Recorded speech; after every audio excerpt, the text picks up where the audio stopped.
Hey, what's going on YouTube? And welcome back to the channel. Now I'm coming back to you guys with another JDM car review.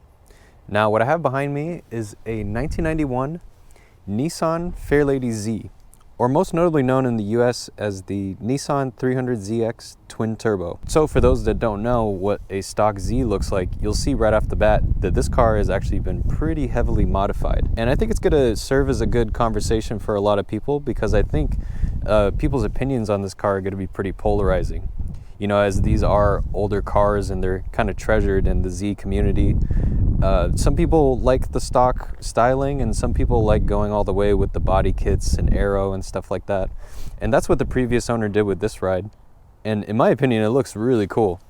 So what I'm gonna do is I'm gonna try and go through the laundry list of modifications that have been done to this car, as well as go over the exterior, the interior, and the overall driving experience. So if you're new to the channel, make sure to subscribe for more if you're looking for more car content like this. But I'm really going to try and do this car some justice right before we take it out on the streets and see how the twin turbo V6 engine holds up in 2022.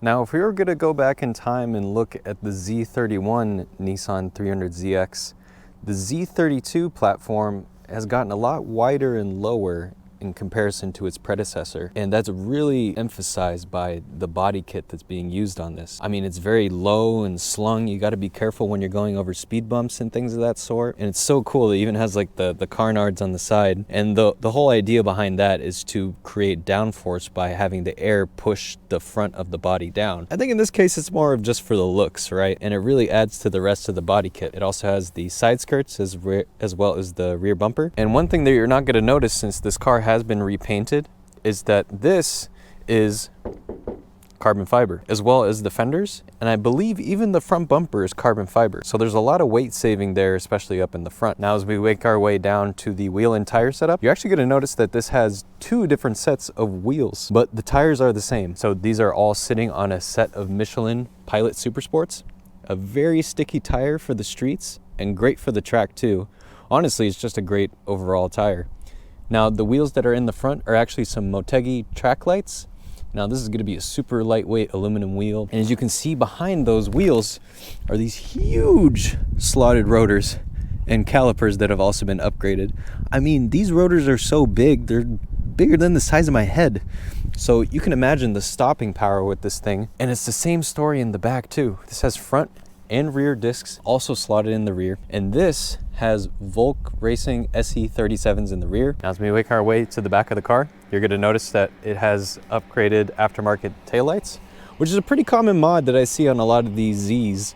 Looks pretty cool. It's got the little LEDs for the brake lights as well as the turn signals. And my favorite thing personally on this car is the rear dual twin tip exhaust. It sounds incredible, especially at full chatter. I mean, this thing really wakes up, and it's got a great rumble at idle.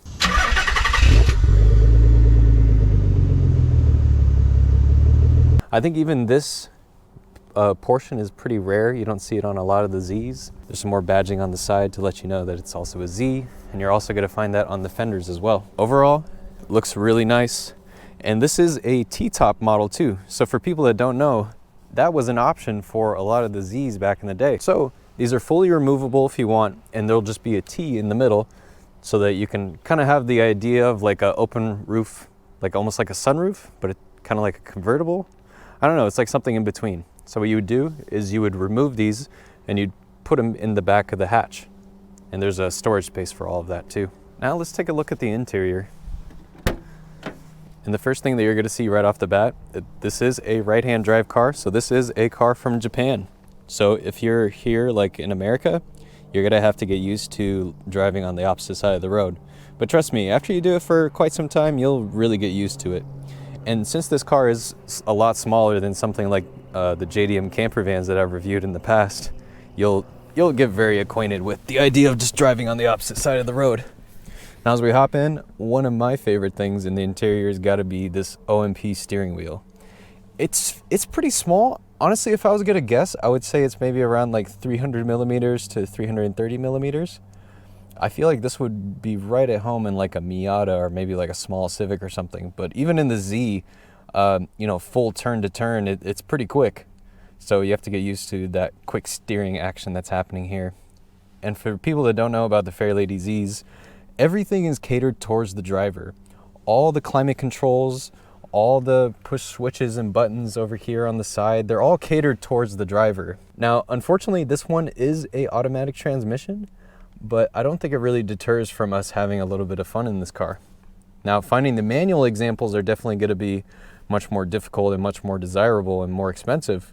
But I think for somebody that wants to just get into a car and not have to worry about rowing through the gears, you can still have a lot of fun with this thing. And for the most part, the back seats, it does have a rear brace. So if you were looking for more chassis rigidity, it's definitely there. And it also has it all the way down here on the bottom as well. But the only thing that's unfortunate is when you do that, the rear seats become a little bit useless if you want to be carrying around folks, unless you want to quite literally chop their legs off. Now let's take a look at the heart of this beast. Now this engine is a VG30 DETT.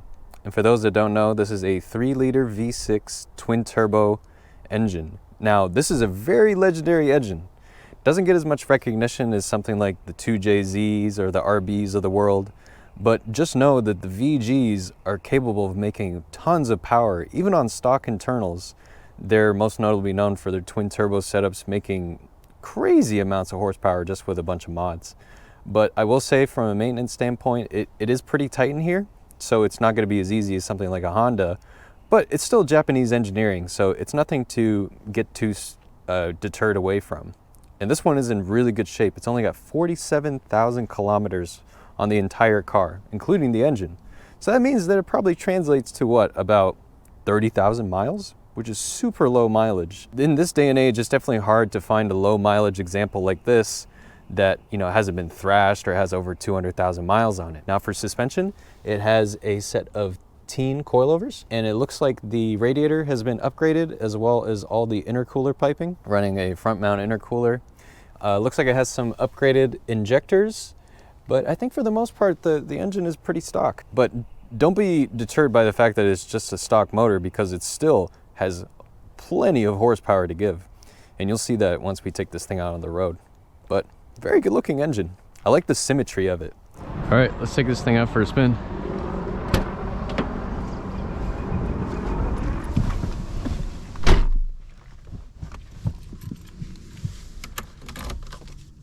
I love this key. Isn't this so cool?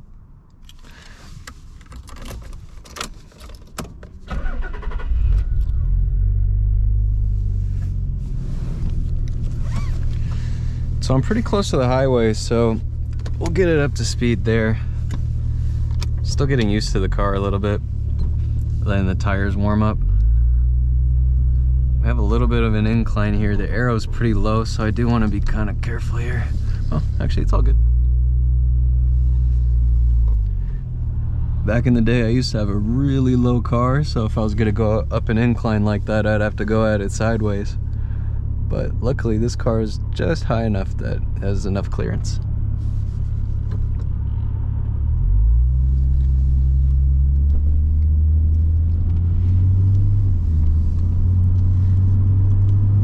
I will say the ride is on the stiffer side, but it's not like punishing. Of course, you're gonna feel all the bumps in the road, and it does feel like I'm sitting on the floor. The car is pretty low, but I mean, it's got that sporty motorsport feel. So, I mean, you kind of know what you're getting into with a twin turbo Z. It's just kind of the nature of the beast. And wow, these brakes are touchy. Very powerful brakes. Might even be a little bit of overkill for the street if I'm being honest, but you just have to get used to it.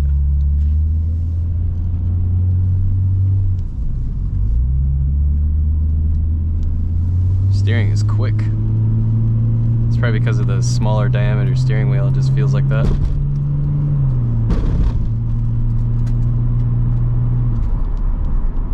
These Michelin Pilot Super Sports are very sticky.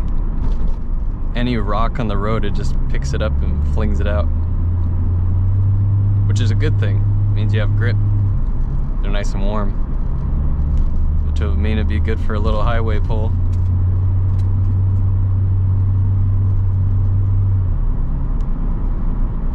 very smooth.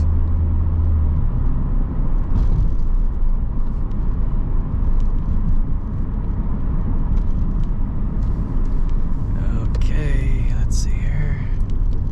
Yeah, let's take this out on the highway. See how she does.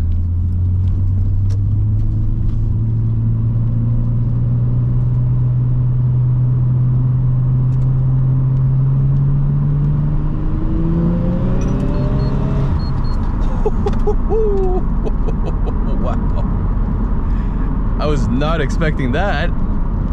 Wow. That felt really good. Get some more speed here.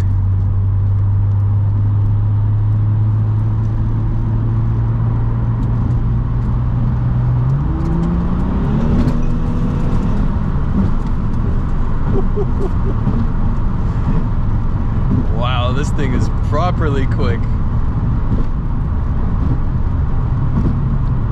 For an automatic too, that's impressive. Once the boost comes on, I mean, you can feel the back end trying to just maintain grip and hang on. Even with 255 rubber, I feel like you could light them up, but we're not gonna do that today.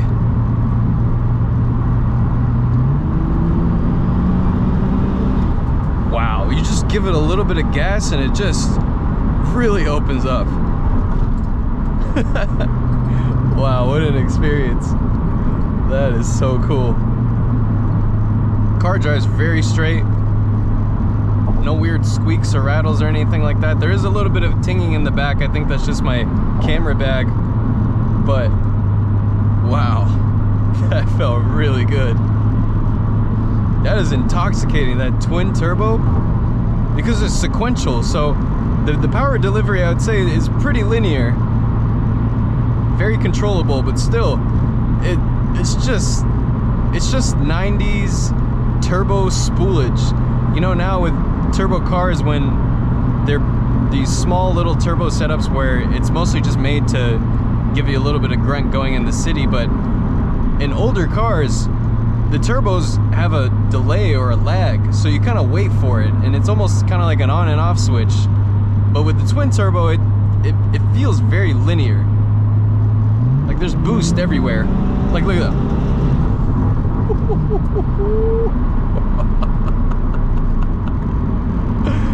Oh man, that is awesome.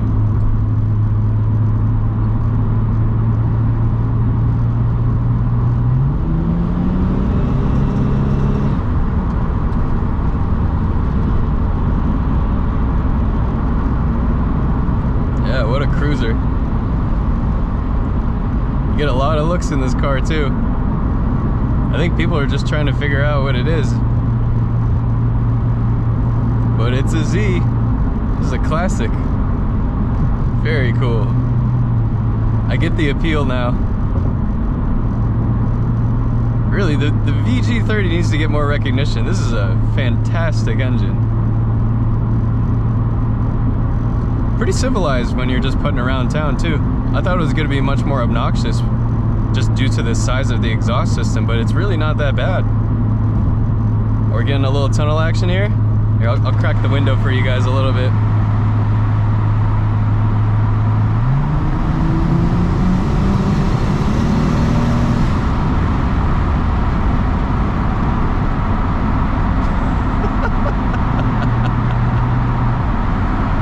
Oh man, what a thing.